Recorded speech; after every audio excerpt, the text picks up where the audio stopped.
உண்மையை சிந்தித்தேன், உண்மையை சிந்தித்தேன், உண்மையை சொல்லுகிறேன். நீங்களும் சிந்திங்கள். பசி எடுத்ததா? மகிழ்ச்சியாக சாப்பிட்டுங்க. அப்பா அம்மா வீட்டிலே வச்சுன்னு பத்திரமா பார்த்துக்குங்க. சரி, இன்னைக்கு ஐயா இதுவரையில் தாடியும் மீசையும் முடியும் வெள்ளை முடியும் பார்த்தோம். என்னங்க ஐயா மொட்டை அடிச்சுட்டுக்கிறீங்க, மீசையெல்லாம் எடுத்துட்டுக்கிறீங்க. சரி, கொஞ்ச நாளைக்கு இந்த வேஷத்துலேயும் இருப்போம். நெத்தியில் எங்கள் அப்பா, நெத்தியில் அம்மா கருப்பாக்குறாங்க, வெள்ளை நிற இது கருப்பு நிறத்தில். என் தாய் தந்தை துணையோட நிகழ்ச்சியை துவங்குகிறேன். கொஞ்சம் சென்டரில் நிறைய சிரிக்கலை, சீரியஸாகவே கொஞ்சம் முகம் நிறைய சிரித்த முகத்தை பார்க்கல. ஏன்னா சப்ஜெக்டுகள் அப்படி இருந்தது. திடீர்னு சென்டரில் கொஞ்சம் இப்படியும் வரும். இன்றைக்கி நல்லா சிரிச்சுக்கின்னு வீடியோ போடுறேன்.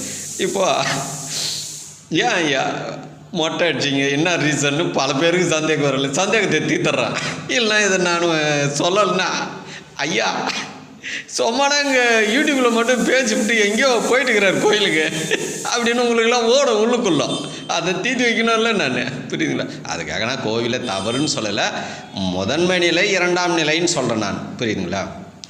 அது எனக்கும் ஒரு சில உடல் உபாதைகள் வரும், எல்லா மனிதர்களுக்கும் வரும். அது மகான்கள் சித்தர்களாக இருந்தாலும் அவங்களுக்கும் நோய் வரும். அதுபோல் எனக்கும் உபாதை வந்தது.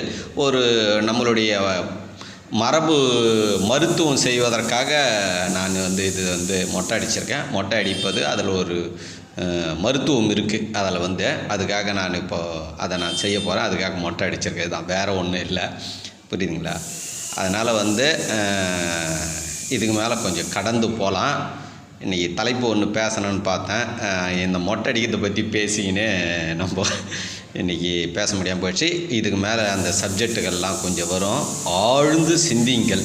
எப்படி ஆழ்ந்து சிந்திக்க வேண்டும். சிந்தித்து அந்த உண்மையோடு நீங்கள் பயணிங்கள். அந்த உண்மை என்பது எப்பொழுதும் உங்களையும் உங்களுடைய குடும்பத்தையும் உடல் நலமோடு வாழ வைக்கும். நன்றி, மகிழ்ச்சி. பசி உணவு மகேந்திரன்.